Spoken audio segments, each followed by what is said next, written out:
कौन कहता है कि निकाह के बाद जिंदगी में खुशियों के रंग भर जाते हैं। भला वो कम वक्त भी तो होते हैं जो निकाह के बाद पल पल मरते हैं। निकाह के बाद कहते हैं दो जिस्म एक जान हो जाते हैं। सुना है 3 बार कबूल कहने के बाद मोहब्बत को भी मोहब्बत हो जाती है। सुना है कलमा पढ़कर जब कबूल किया जाता है एक दूसरे को तो फिर जिंदगी भर का सफर हाथ थामे दूर किसी खामोश जगह पे, ऊंचे पहाड़, सरसब्ज हरियाली, धुंध का साया हो, ठंड इंतहा की हो, फिर रिमझिम करती बारिश, हम सफर का हाथ थामे, हाथ की गर्मी महसूस हो रही हो, फिर एक जुमला जो दिल से बयान हो, ऐ मेरी पाक मोहब्बत, खुदा को गवाह बनाकर अपना बनाया है आपको। चाहे कयामत भी आ जाए मेरा हाथ कभी ना छोड़ना, कभी मेरा साथ ना छोड़ना। लेकिन कुछ बदनसीब होते हैं जिनके ये जुमले अधूरे रह जाते हैं। सादिया, जल्दी से तैयार हो जाओ मेरी बच्ची, तुम्हारे खाला और खालू आ रहे हैं। सादिया हाथ में किताब लिए, अम्मी क्यों? मैं क्यों तैयार हो जाऊं? आने दो उनको। माँ मोहब्बत भरी निगाह से सादिया की जानिब देखने लगी। मेरी बच्ची, वो तुम्हारा रिश्ता मांगने आ रहे हैं। सादिया बोली, अम्मी मुझे भी शादी नहीं करनी ना। माँ ने प्यार से समझाया, बेटी एक ना एक दिन तो तुमको अपने घर का होना है ना। तुम्हारी खाला का बेटा अच्छा है, अपना है, तुम्हारा ख्याल रखेगा। सादिया खामोश हो गई। अम्मी, लेकिन माँ ने चुप करवा दिया। आसिफ माँ से झगड़ा कर रहा था। अम्मी, मैंने सादिया से शादी नहीं करनी। माँ ने गुस्से से कहा, तुम चुप करो, हम जो कर रहे हैं बहुत अच्छा कर रहे हैं। आसिफ गुस्से से चिल्ला रहा था, अम्मी मैं मर भी जाऊं तो भी सादिया से शादी नहीं करूंगा। माँ भी गुस्से में बोली, शादी तो तुमको करना पड़ेगी। माँ सादिया के घर आई, सादिया को अंगूठी पहनाई। सादिया खामोश थी। आसिफ और सादिया खालाजाद थे।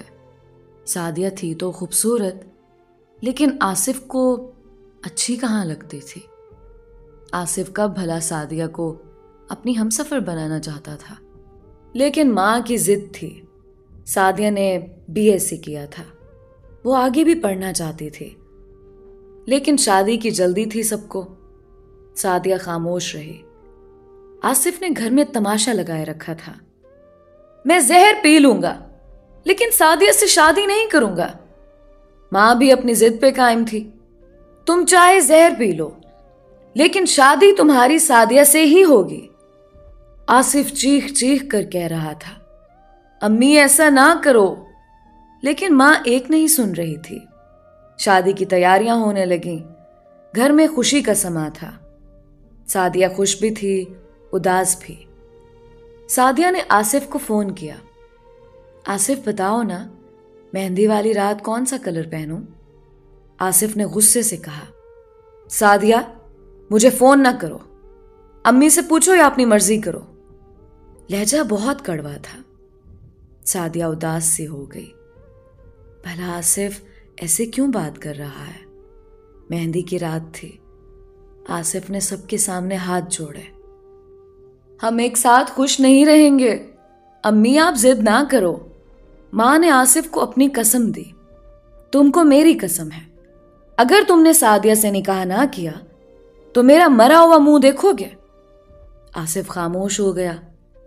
कुछ यूं हुआ, आसिफ की बहन की शादी सादिया के भाई के साथ तय पाई थी। दोनों की शादी एक ही दिन थी। ना चाहते हुए आसिफ ने सादिया को कबूल कर लिया। पहली रात थी। सादिया दुल्हन बनी बैठी हुई थी। आसिफ कमरे में गया। सादिया इंतजार कर रही थी। आसिफ कोई बात करने की बजाय कालीन पे लेटकर सो गया। सादिया हैरान थी। आसिफ ने बात तक नहीं की मुझसे। वो उदास हो गई थी। दूसरे दिन भी आसिफ ने सादिया की तरफ नजर उठाकर भी नहीं देखा। भला एक औरत के लिए इससे बड़ा अजियत भरा लम्हा और क्या हो सकता है। दिन गुजरने लगे। आसिफ घर आता, सादिया से कोई बात ना करता। सादिया खाना लेकर आई। आसिफ ने खाने की प्लेट दीवार के साथ मारी और चिल्लाकर कहने लगा, आज के बाद मेरे लिए खाना ना लेकर आना। इस बार तो जबान से मना किया है, अगली बार हाथ से समझाऊंगा। सादिया का जिस्म कांपने लगा। आसिफ की मां पास आई। आसिफ, ये क्या तरीका है बात करने का? तुमको शर्म नहीं आती क्या? आसिफ खामोश रहा। मां, मेरा मुंह बंद है, बंद ही रहने दें। सादिया ने पूछा, खाला, जब से निकाह हुआ है आसिफ ने मुझसे एक भी प्यार भरी बात नहीं की। मैंने क्या गुनाह किया है? मां बोली, मेरी बच्ची, तू परेशान ना हो, सुधर जाएगा। शादी को 1 साल गुजर गया। एक साथ रहते हुए वो दोनों एक दूसरे के लिए अजनबी थे। सादिया एक दिन पास गई। आसिफ, मैंने क्या किया है? क्यों ऐसा कर रहे हैं आप? आसिफ गुस्से से बोला, तुमको कितनी बार भौंक चुका हूं, मुझसे बात ना किया कर। सादिया रोते हुए बोली, आसिफ, 1 साल गुजर गया है ये तलखी बर्दाश्त करते हुए। नहीं साथ रखना चाहते तो तलाक दे दो। आसिफ गुस्से से बोला, तलाक भी दे देता अगर बहन के घर की परवाह ना होती। सादिया कुछ कहने लगी। आसिफ ने सादिया के मुंह पर थप्पड़ मार दिया। दफा हो जा आप मेरे सामने से। सादिया आंसू बहाने लगी, अपनी किस्मत पे रोने लगी। ये क्या हो गया मेरे साथ? आसिफ छोटी छोटी बात पे तमाशा करता, जितना उससे हो सकता था। वो सादिया को जलील करता, मारता पीटता, सिर्फ इसलिए कि मां को अजियत दे। मां ने क्यों जबरदस्ती की? मां बेटे की जिद में एक मासूम फना हो गई थी। वो फूट फूट कर रोती, खाला क्यों किया मेरे साथ ऐसा? लेकिन कोई जवाब ना होता खाला के पास। फिर आसिफ की मां भी दुनिया से चल बसी। सादिया खामोश हो गई थी, किसी से कुछ ना कहती। माँ बाप कहते, बेटी छोड़ दो उस बेगैरत को, तलाक ले लो और आ जाओ घर। लेकिन सादिया मुड़कर वापस देखती, अम्मी, मेरे 9 साल बर्बाद हुए हैं आसिफ के साथ। मैं 9 साल से जहन्नम में जी रही हूं। अब आप लोगों को याद आई मेरी। अब क्या करूंगी तलाक लेकर? सादिया ने किस्मत के सामने सर झुका लिया। वो घर के सारे काम करती, थक हार जाती। आसिफ आज भी सादिया से कोई बात ना करता था। वक्त गुजरने लगा। 11 साल गुजर गए। 11 साल सादिया से नफरत करता रहा। फिर एक दिन वो गाड़ी ड्राइव कर रहा था। इतना भयानक हादसा पेश आया कि आसिफ की दोनों टांगें टूट गईं। डॉक्टर्स ने मशवरा दिया, टांगें काटनी पड़ेंगी, और वो दोनों टांगों से अपाहज हो गया। हाय किस्मत! उसका गुस्सा, अना, गुरूर, नफरत पल भर में फना हो गई। वो बेड पे पड़ा था, चीख रहा था। सादिया को पता चला, कयामत सी गिर गई उस पर। जब साथ निभाने का वक्त था, सादिया की अम्मी अबू कहने लगे, बेटी चल छोड़ अब इस अपाहज को, इसने कौन सा तुम्हारे साथ अच्छा सलूक किया, इसे जान छुड़ा ले अब। आसिफ का अब कोई सहारा नहीं था। आसिफ सादिया की जानिब देखने लगा। हाय, उसे सब जुल्म याद आने लगे। क्या क्या ना किया था उसने सादिया के साथ। 11 साल तड़पाता रहा था, मारता पीटता रहा। आज हालात कैसे बदल गए।